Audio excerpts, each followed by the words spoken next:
Hi, I'm Bill Grote, and I learned to listen to God. Welcome to the Redirect Podcast, where we explore what comes after career. Real conversations about transitioning from the 9-to-5 grind to your next great adventure. Whether you're heading into retirement or simply redefining what purpose means, we're here to inspire, inform, and help you reimagine what's next. This isn't the end of the road. It's the start of something new. Hello, Adam and Dale. We've got another opportunity to be here recording another wonderful session on the Redirect Podcast. You guys doing good today?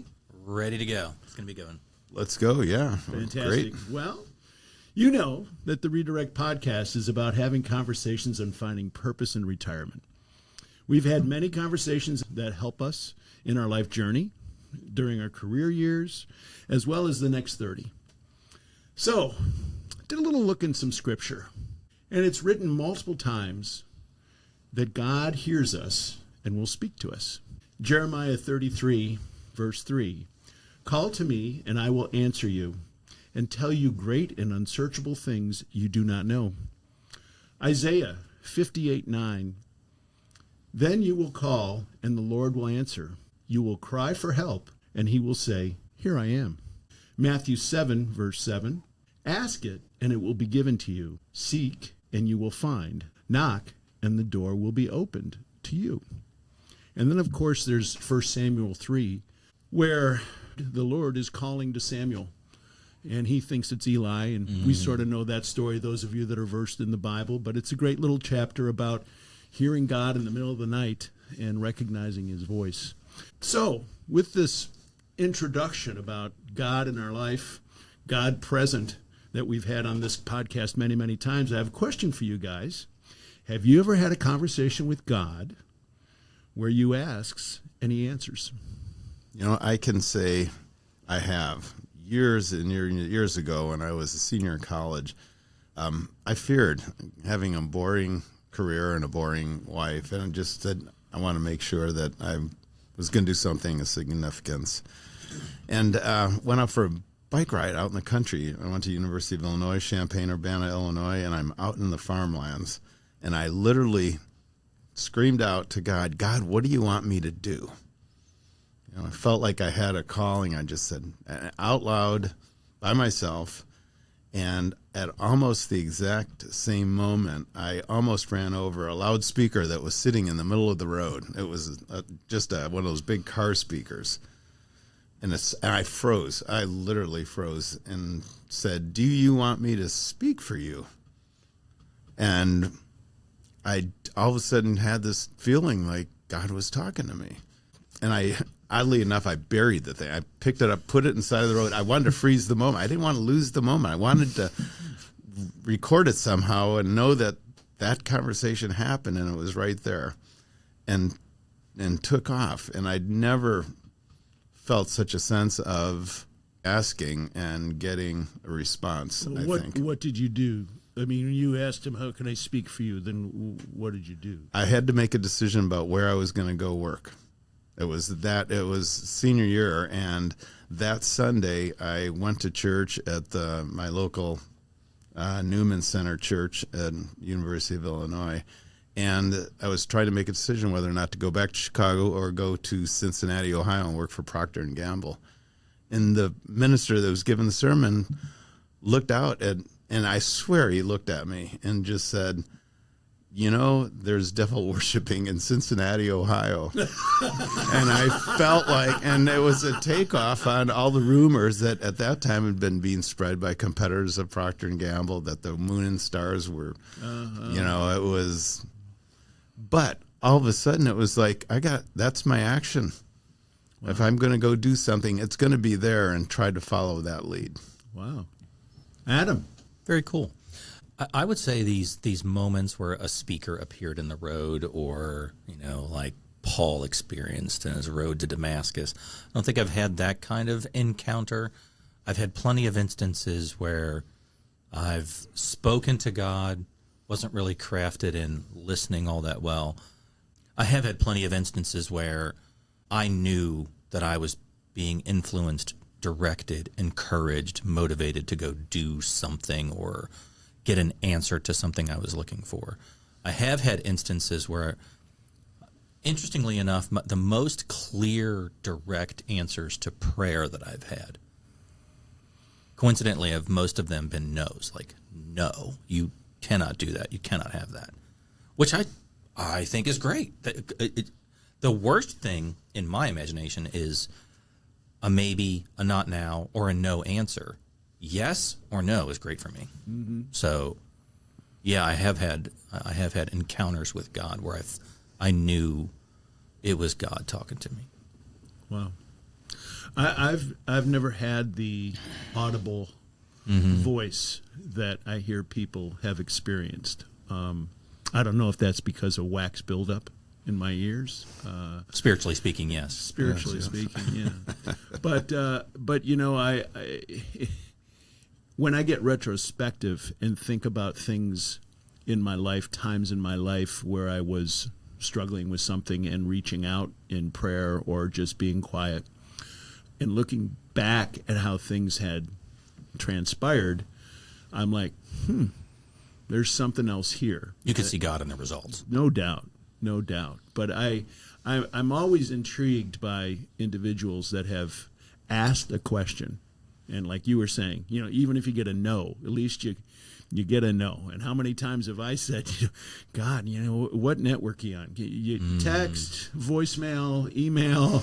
How can I want to hear something from you, man? Give me the answer. And I haven't heard it, but I have experienced it in one way or another, which is sort of hard to explain, but there is a presence that I've felt.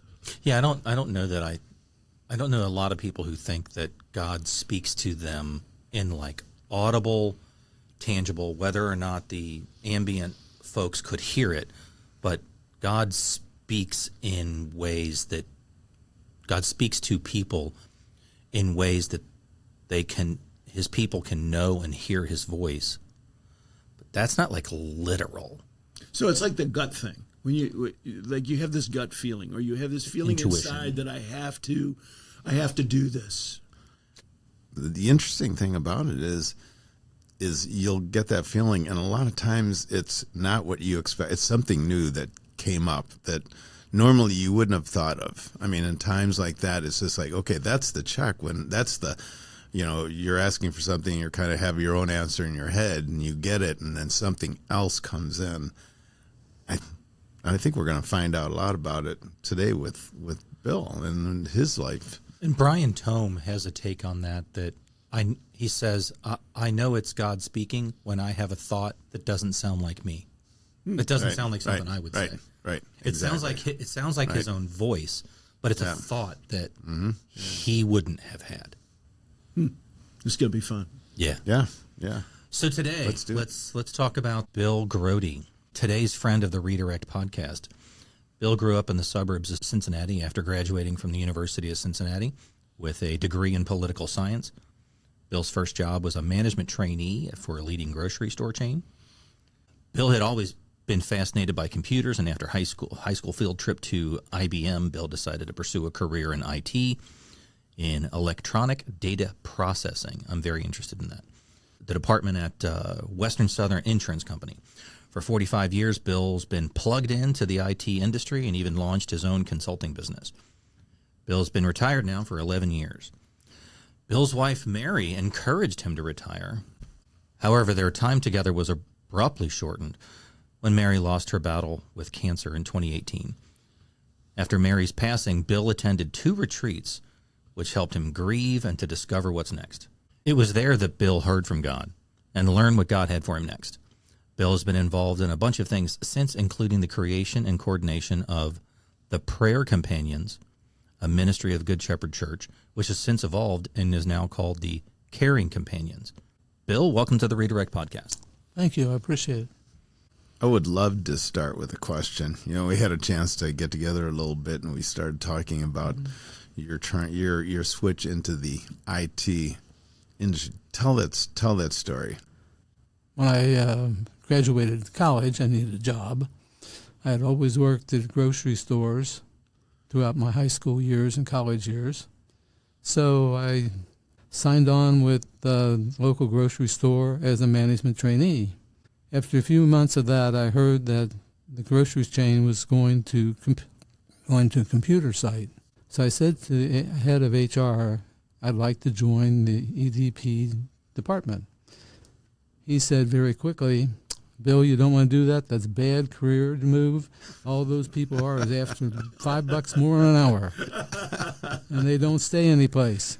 I said, okay, thank you very much.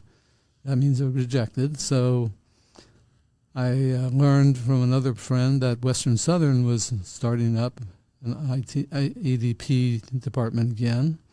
I tested for it and joined and stayed with them for 5 years. And it's a wild ride ever since then. What did that day-to-day look like, and what were those systems that you were using in those days? They were all IBM because that was the only major brand. You don't get fired if you use IBM and they screw up. Yeah, that's right. IBM takes it on their shoulders and cleans the place up, and everything's fine again. But we had 1410 computers, a 7070 computer, 360. All these hardware boxes took up a floor of Western Southern. And it was a raised floor and chemical compression and for fire and all this stuff. And we worked anywhere from 40 hours to 70, 80 hours because every minute counted to get across to the board of directors that this is a good way to go. By the way, one other little thing that influenced me as I was working for this grocery chain, and one of the stores, they introduced barcodes. It was the first store to test out barcodes. Wow. So I've been with the IT industry that at that point in time was the electronic data processing, EDP. It served me well to focus on what I needed to focus on, and that was a career in IT. And that was, what year did you start in the EDP? 1970. Boy. That's amazing. It is That's like fascinating. that's the genesis of computing at that point, right? In mainstream. It's like the original tablets with a chisel and Yeah, one step up, right? Close. Well, it's they did have close punch because the punch card was a chisel in a paper cut. Perfect. So That's you hate perfect. windstorms. You They hate used to- windstorms with those cards. Right? Yeah, and they used to elect presidents by those things too. Huh? The dangling That chads. Chad guy. oh yeah, yeah. You know, I remember when I was back in college and we started using, it was the 360 IBM, and I had my punch cards, and you'd learn how to do some code and put them in and hope that it would come out, that you'd get some kind of, you know, it was kind of the summary of everything you put in punch cards. I was so excited that I put a stamp on a punch card, sent it home to my mom, and said, "Look at this sophisticated stuff that I'm working with." I was so excited. I said, "Look, this is a punch card." And we're talking like 8 bytes of it. Yeah, right. Yeah. So If innovative. that. You've seen it all then. Now here we are. We got AI creating our own IT Oh, my now, right? gosh, yes. That's another story for another time. Yeah. That's Also interesting that we're having this particular conversation in the 1819 Innovation Hub. Oh, there you go. Yeah, we are. That's right. There's a whole bunch of computing going on around us. That's so dang true. So, Bill, you had a pretty extensive career in IT, number of years. Obviously, I think you were pretty passionate and loved what you did. Yes, I did. Yeah. And tell us a little bit about that redirection when you started to consider, or maybe it wasn't your idea, about retiring. It was Mary's idea. Okay.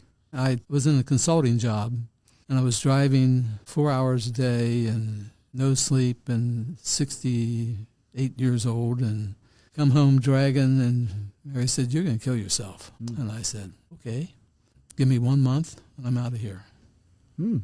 So I got a hold of the clients and made sure everybody was happy and not too much affected by the change of me, and started our retirement together. And what did that look like?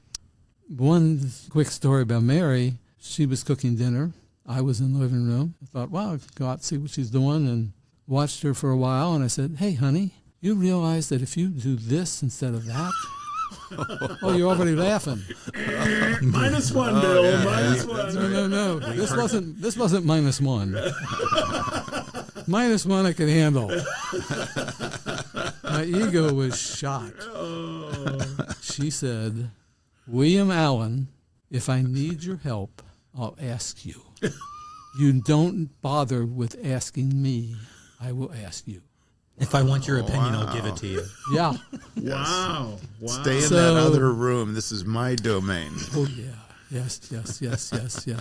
Wow. That was authentic communication Yeah. between you Yes. two. It was fierce.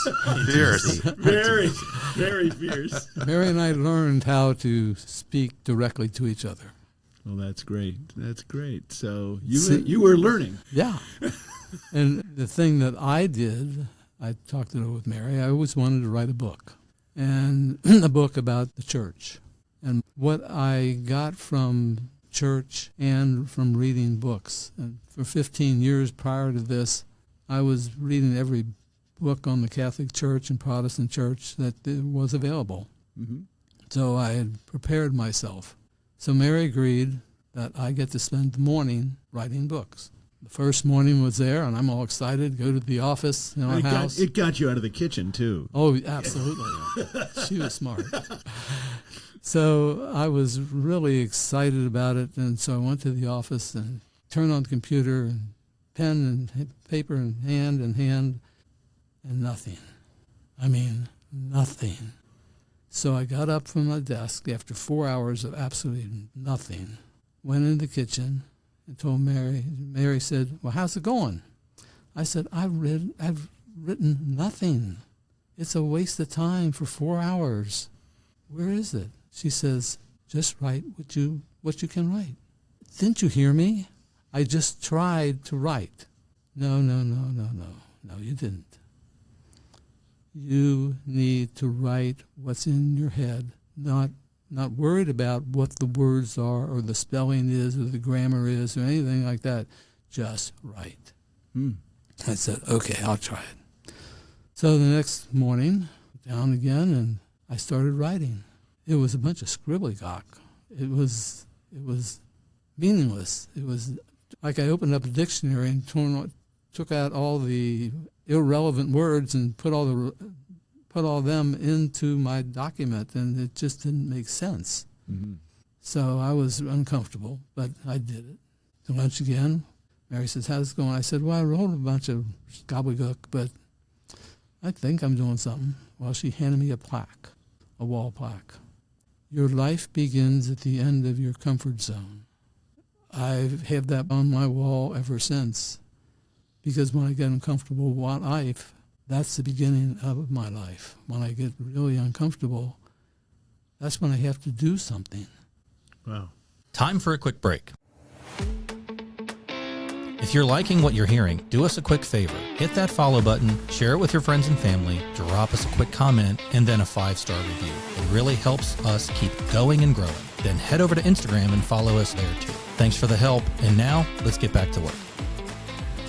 It's really interesting to hear how your wife, Mary, she pushed you.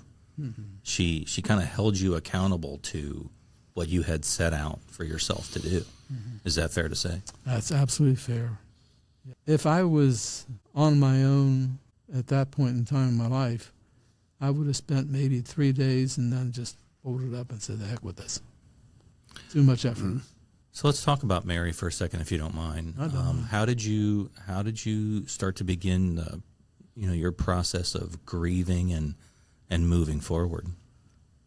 I knew some people at church that were very supportive, and I felt I needed to go away to change my circumstances, my situation, what I see every day. And went on a retreat before, about 30 years ago, and it helped me out a great deal. So I thought, okay, I'll go now time. But I had 3 thoughts in my head the entire time. One was the bereavement committee, the other was the house, and the other was, what am I going to do with my life? So I went on a retreat, And I said, God, I'm here. I'm all yours. This is a silent retreat. I'll be silent.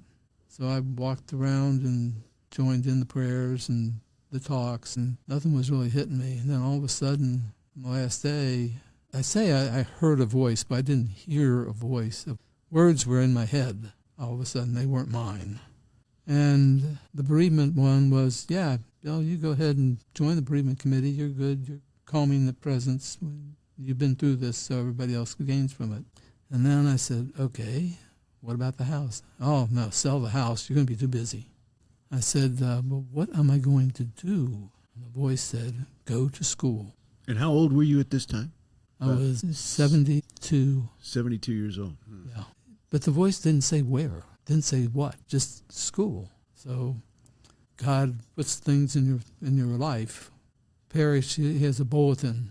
And in the bulletin, there was an advertisement for the Athenaeum here in Cincinnati. It's a seminary. And they also have regular college courses and things like that. And let's try it. Mm-hmm. Well, that kept me busy. Okay. All right. And it made me not think about the circumstance of my life. So I did that for 2 years and started getting uncomfortable again. And I thought, well, first retreat worked okay, so let's try another retreat. How long was the time span between the first and the second retreat? 2 years. So I'm on my third year of coursework for my master's degree, and it's been a while since Mary passed. So I thought, well, we go back to the retreat, sign up for retreat. So I'm walking around campus again and do 20,000 steps or whatever the heck I did. I just walked and walked and walked because I'm frustrated not hearing anything. And then at the last hour, there's a voice. Bill, trusted me for 2 years. What happened? Well, I figured that was a little chiding from God saying, I've got this now, just behave yourself down there. Yeah. So I said, okay. And then right away, he goes into what my answers are. I have Parkinson's. That was diagnosed a year before. I said, how much is this going to affect my life? He said, I have it under control. So I said, okay. I said, well, am I going to get a job? In due time. This came from my granddaughter.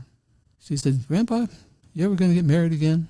I said, Lauren, I don't think so, but I don't know what God has in mind. So that's the question to God, and God said, no. I wasn't thinking about it, but now I got an answer. Now you know. No is a completely clear answer. Yes. Very definitive. Very definitive. Yeah. Okay, so here you said in the beginning you're sort of frustrated, and there was some trusting aspects that were coming out of this, and then you felt comforted by this. You experienced, I'm sure, what would you say, a form of peace or something like from? Yeah, from it was definitely peace. I didn't have to think about that anymore because it was playing through my head, especially the Parkinson's. You know, I read everything I could on Parkinson's, and none of it's good. Yet everybody has experienced Parkinson's differently. The disease isn't like a heart disease. It's a disease that attacks the brain, the nervous system. It affects your muscles. It affects everything in your entire body. And there's no cure, not even a nod to how it develops. So when I heard God's got it under control, I was happy. So you could compartmentalize that off and Absolutely. out of the way that you're going to be open to God, because I think the thing that hit me about you talking about asking was the fact that you were on this, I don't know, half-day walk out there, being open but chilling to everything else, distractions gone, and waiting to hear from God, being open, starting to listen, which seemed like the first really powerful step that you take. Yeah, definitely. I had to be silent in order to listen to God. For all I know, for 2 years, God's talking to me, and I'm not listening. And what I realized, especially after the retreat was over, is I listened to too much TV and listened to too much music because it drowns out everything around you. Those things are not bad, from my point of view, but they're not helpful either if you want to hear from God. You have to have conscious quiet.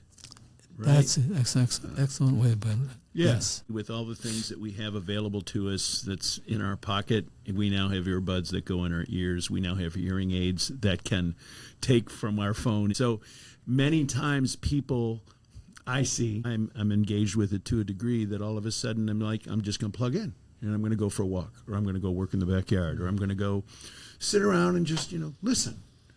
But to your point, you're filling yourself with outside noise that is keeping you from being available and open to hear those voices and that stirring part inside of you, which is God, the Holy Spirit, or your conscious just saying, okay, let's work through this problem. But you still need that conscious quiet where you just breathe and... Well, at some point, it wasn't terribly long ago that a distraction had a negative connotation to it. Like you were being deterred from what you were trying to do, but you got distracted. Now we go towards distraction. We seek it out. I just need a distraction. I need to take my mind off of something. That's very good. We embrace distraction as if it's a goal, not the negative connotation that it used to be. And I wonder if the outcome of that isn't we have an inability to be quiet within ourselves. We have an inability to listen to our own conscience, subconscious, and most importantly, what God might have for us. It was in the quiet. If you remember out of Jeremiah, it was a still small voice that came to him, that he knew that it was God talking to him.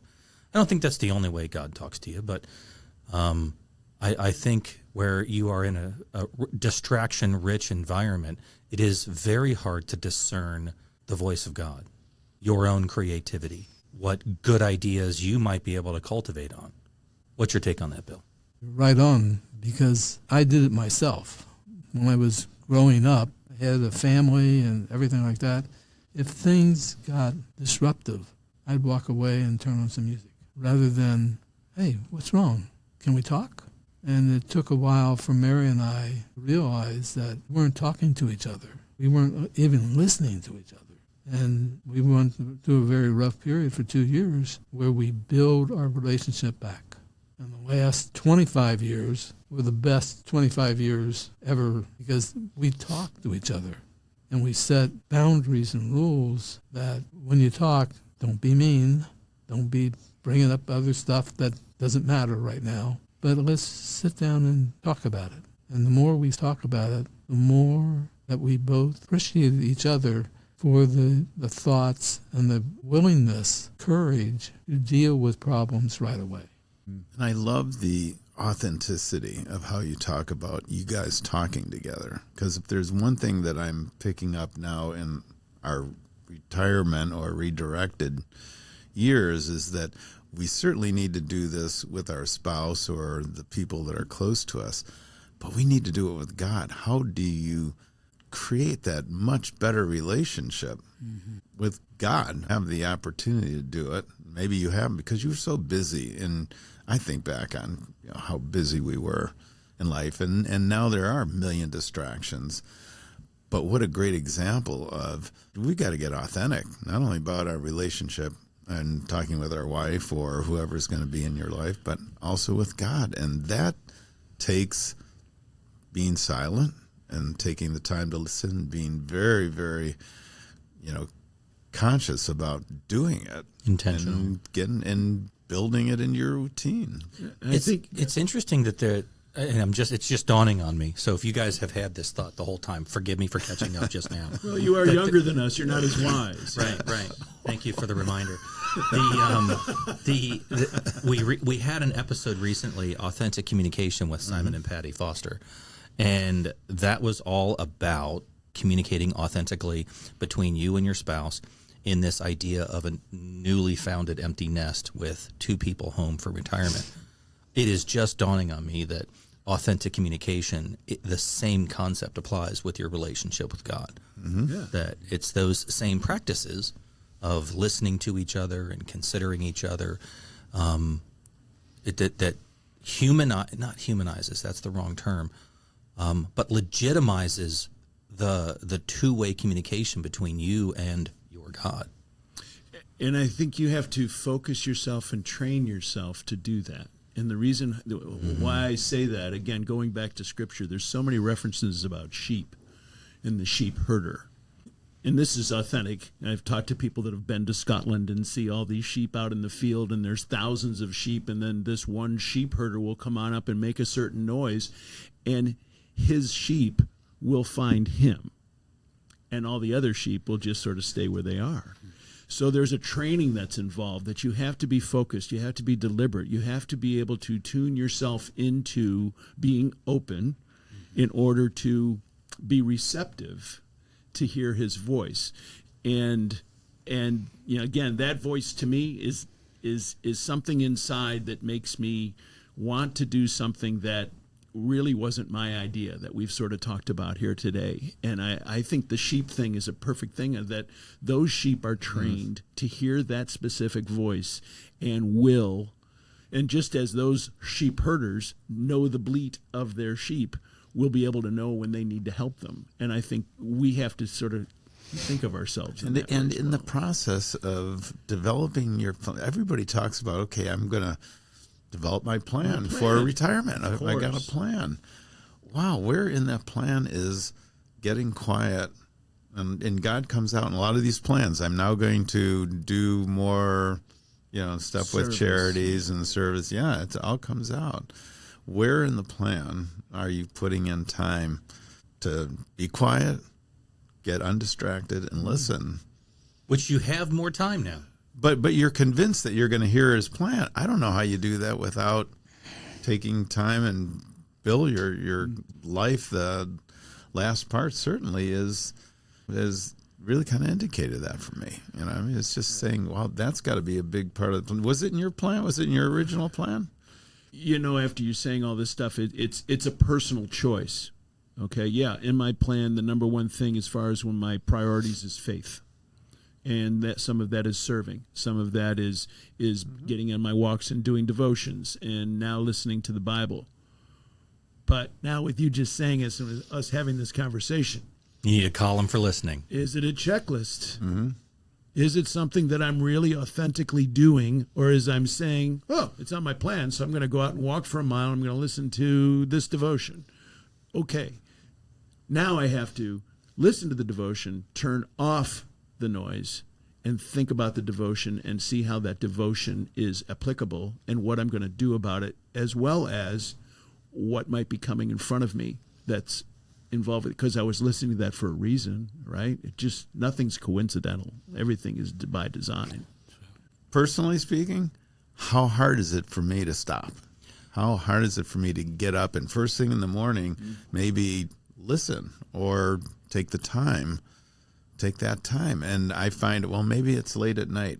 I got to find that place, and that's got to be in my plan to take the time to do that. Or, I'm missing a really big part of my purpose for the next 30. So, Bill, getting back to you, you've had these two opportunities to ask questions, to get direction. Where are you now? Now, some of it involves having Parkinson's, because I belong to a support group, and we attempt the best we can to support each other. That takes some time out of my day. And volunteering became very important. I go back to the Masters for a second. When you do the Masters, you have to do field education. So I heard that one of the local hospitals needed volunteers in the spiritual area. So I talked to the person head of the volunteers, and he said, yeah. I said, but I'm going to go around and talk to people in a hospital bed, and I'm a total stranger, and they're going to listen to me? He says, no, they're not going to listen to you. You're going to listen to them. And that changed the focus altogether, because I was thinking about, well, I got to get in there, rah, this is pass in a while, you'll be okay, and all this, and no, you just need to listen to them. And my other activities are going to Bible studies. and we have a faith group that we meet at once a week. All that is starting to build my life. I think there are still other pieces that will come about, but I'm not ready yet. Hold up, Bill. If you don't mind me asking, sir, how old are you? 79. You're 79, and about 31 seconds ago, you said that these things are starting to build your life. True. That's amazing. You're talking about the practices, the things you're dealing with, some of the challenges that you're dealing with, as well as these groups, these peoples, these volunteer efforts, that they're starting, was a notable word for me, starting to build your life. Yes. My life was so much into work. I enjoyed my work. I feel good about what I did in my career. And I feel blessed to have married and my 2 children and my 6 grandchildren. And they form a part of my life, too, that would not have been built had Mary been still alive, because the focus would have been on Mary. And I'd be included, but it wasn't foundation. Now, the family, since I am the one, I am foundation that they need from me, that God chose me to speak to them about him and how important he is in your life. When I think of IT people in the IT industry, I think of process. And you are applying processes of greater things in this part of your life, and that's awesome. And what's super encouraging to me, and it just kind of hit me, is you're a work in progress. You're still building and growing. I'm so inspired by that because God gave you 2 ears and 1 mouth to use in that proportion. No. And it sounds like you're a master in listening right now and using it as a gift for others while you are still building your life, as you mentioned. And that personally is quite an inspiration. Thank you. What advice can you give to folks who maybe are not that skilled at listening to God? Try to start slow. Don't think, I'm going to go, and all of a sudden the words are going to appear. Take your time. Just take 5 minutes. When things are especially when they get in panic mode at the house, just take 5 minutes and go away by yourself and say, God, I need help. Help me. And then don't say another word. Don't have another thought. If you have to, put a timer on your phone so that you don't exceed the 5 minutes. And you'll find that God is in that 5 minutes for you. And all of a sudden, you become the important person for what you're going through today. You don't want to overdo it, but you have to start. And don't get frustrated, I didn't do it today, and I'm going to bed, and I'm too tired to do it. Okay, you're too tired. Do it tomorrow. Try it again. The more you try, the more it actually comes about. God wants to meet you. He's been by your side your entire life. And you may not feel it, but he's directed every move in your life, even the ones that he permitted you to do, even though they would hurt you. But you had to learn to trust God and not yourself. That's awesome. Thank you so much, Bill, for being with us and hearing your story, and inspiring as it is. And I got to listen more. Really grateful, Bill. Thank you very much. Thank you. Appreciate the time. Thank you from all 3 of you. Catch you next time on the Redirect Podcast. We'd like to extend our heartfelt gratitude to the 1819 Innovation Lab at the University of Cincinnati for their incredible support and partnership making this show possible. If you enjoyed today's episode, you can find more of our content on Spotify and Apple Podcasts, as well as Instagram. Have questions or want to connect? Drop us a line at info@redirect-u.com. We'd love to hear from you. Remember, there's purpose in your life, so find it and go do something about it.